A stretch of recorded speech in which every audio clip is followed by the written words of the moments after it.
everybody. Good day to everyone out there today. I want to bring you another Daryl Triplet special, people. This one I am really, really excited about. I could barely contain myself. I don't know if I'm the first to do a reaction to this or not. I don't know. I don't care. But the point is that it has to be done. And if I'm the first to do it, great. If I'm not the first to do it, then fine. So be it. Whatever. I don't care. Um, I watched the series For Life from ABC, and first off, I got to say this here. I got to keep it real with everyone out there. If you have not seen For Life on ABC with the executive producer of 50 Cent, uh, you need to watch that series. It is an incredible series.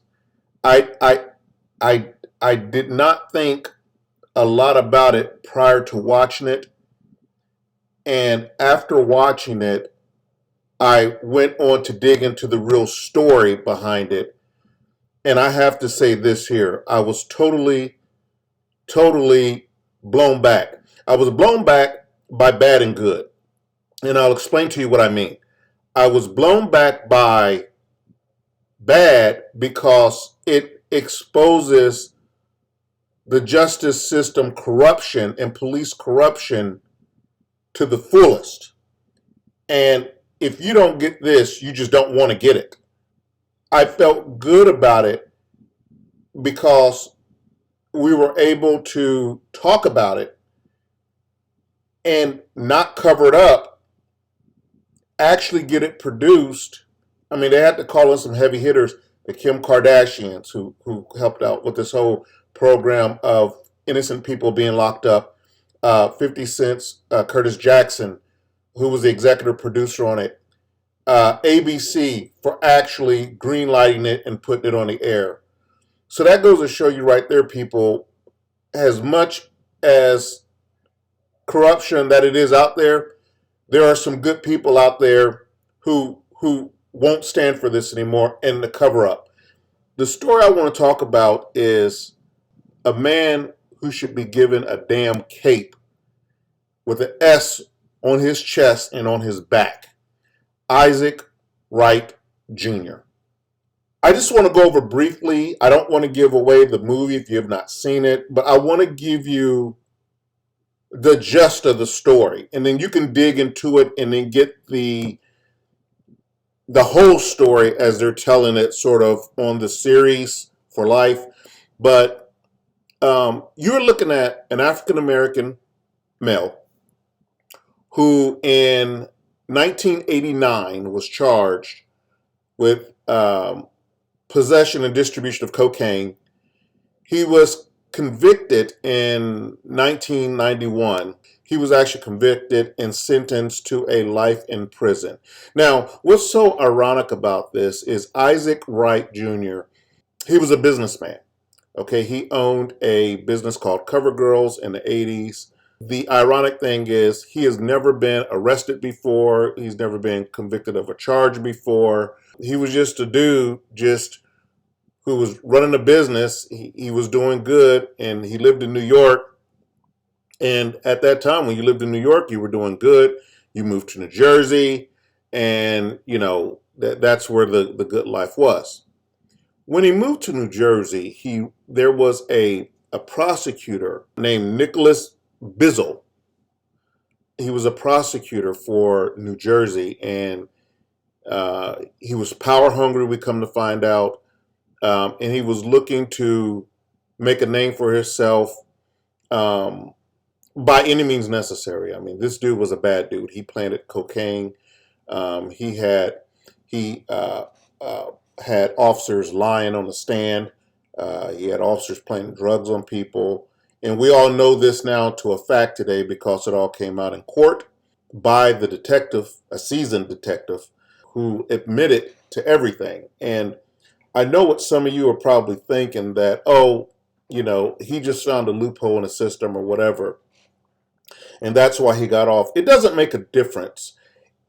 That's not the case, number one. But if you can't get this guy legally, then if you've got to resort to planting drugs and all this other stuff, it doesn't make a difference whether it's Isaac Wright or whoever it is. You don't need to get them. You got to think of something else. You got to recircle the wagons. You got to do something else. But planting drugs, forcing people to lie on the stand, it taints our justice system, and we don't give a damn about your conviction rate. This is all politics as far as what Nicholas Basil was concerned about. Power, politics, money, greed. So, and I'm sure it's the stereotypical back in the 80s racism too. So, but what's great about this is this three-letter word called God. G-O-D. And when God works, boy, oh boy, did the truth come out. What's done in the dark, Mama says, what? Shall come to the light. You're right. And this is exactly what's happened with this case, people. Like it or not, believe it what you want or not, however you want to believe it. These are the facts. The man was not, I repeat, this man was not a drug dealer. This man was a legitimate businessman. This prosecutor did strong arm cops and did strong arm witnesses to testify against him. And it's crazy because this happens so often. This is why Kim Kardashian and all these superstars are getting involved in this now, because it's something that has been going on that frankly needs to be addressed. And when I researched Isaac, I've never met this guy before in my life. And the first thing that I said is we need to slap a cape on this dude. And we need to put an S on his chest. Don't throw him off a building. Please don't. We need more people like him. But this gentleman is certainly a hero in my book. And I've been a cop 26 years. The story is so incredible that he's convicted. He goes to prison. In prison, he finds a way to become a paralegal. He's helping people out in prison, other inmates out in prison, fight their disciplinary cases. It went on to him fighting some of their criminal cases and actually getting their sentence overturned. He went back to school. Now, this is a man who had a high school diploma when he went in. He went back to school while in prison. Talk about pulling yourself up by your bootstraps, as the Republicans always say. Yeah, you got to pull yourself up by your own bootstraps. This is what this guy did. He knew he was innocent, and he pulled himself up by his bootstraps. He didn't walk around. I'm sure he was angry some days, but at the end of the day, he had to brush that off his shoulders and say, you know what? I got to get back to work. I got to think my way through this thing. And he did that by picking up a law book, started studying the law, became a paralegal in prison, fought the system from within prison, got inmates exonerated from within prison, did disciplinary hearings and won while in prison, talked to the higher-ups of the prison system. He was able to build a case strong enough to where the courts really took him serious as a defense attorney, and he was able to represent himself. Now, everybody knows that they say, if you represent yourself, you got a fool for a client, right? He thought the same thing too. You've got to watch the movie. I'm not going to give any more of it away, but that's the gist of the story. And I just want to say thank you to Isaac Wright Jr. You have faced some of the most incredible times, and so many people have been railroaded by these crooked prosecutors, by these crooked cops, that they don't have a voice that they feel. And you are a beacon of light to them. You are a freaking hero. You are our modern day Dr. King.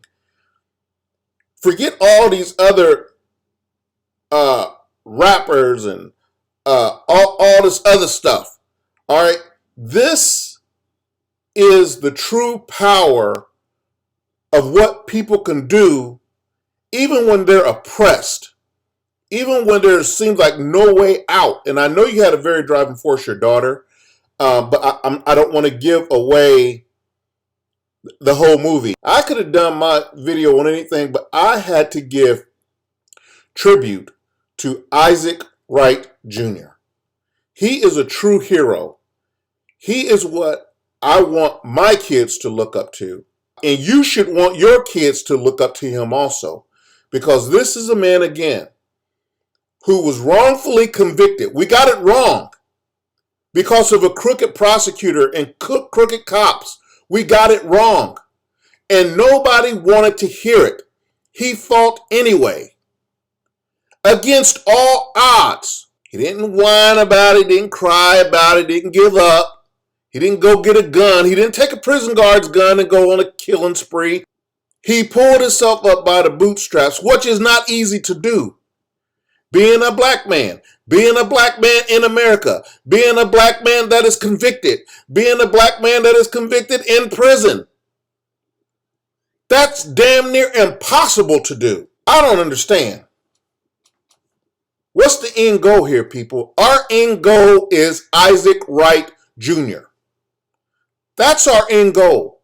That's where we want our youth to look up to. That's the GOAT, as they call it. My name is Daryl Triplett, aka Officer Keeper. I want you to like, subscribe to my YouTube page, subscribe to Instagram, Snapchat, all that other good stuff. Visit me at www.daryltriplett.com. Leave your comments below. I would love to hear your comments. I would love to hear your dialogue. And, like I said, I'm sure some of you will come with some bull crap, but I don't care. I mean, it is what it is. I mean, get over it. It's 2020. Again, I want to say thank you to, Kim Kardashian for really getting behind her program and supporting wrongly convicted inmates. I want to thank 50 Cent for getting behind this movie, because I would have never known about this. The whole world would have never known about this if he wasn't, so proactive in executive producing it and really getting behind the movie. I want to thank ABC Networks for actually filming it and greenlighting it, because they could have put the kibosh on it and we would have never known none of the difference. We'd have learned about it through YouTube or something like that, but it would have been years down the line probably. So it's great to see that that people are starting to come together, and I'm not the only cop that feels this way.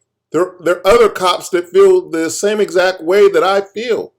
That they go out here and they bust their ass every day for you, for the good people, and they put their lives on the line every day for you, the good people. And they're great cops out here. Don't be misled by this thing of all cops are bad. That's bullshit. That's a lie. I'm just asking everybody, go to ABC, watch for life. And I want to thank you for tuning in and watching. Again, my name is Daryl Triplett, a.k.a. Officer Keep It Real. I'm your boy, and I am out.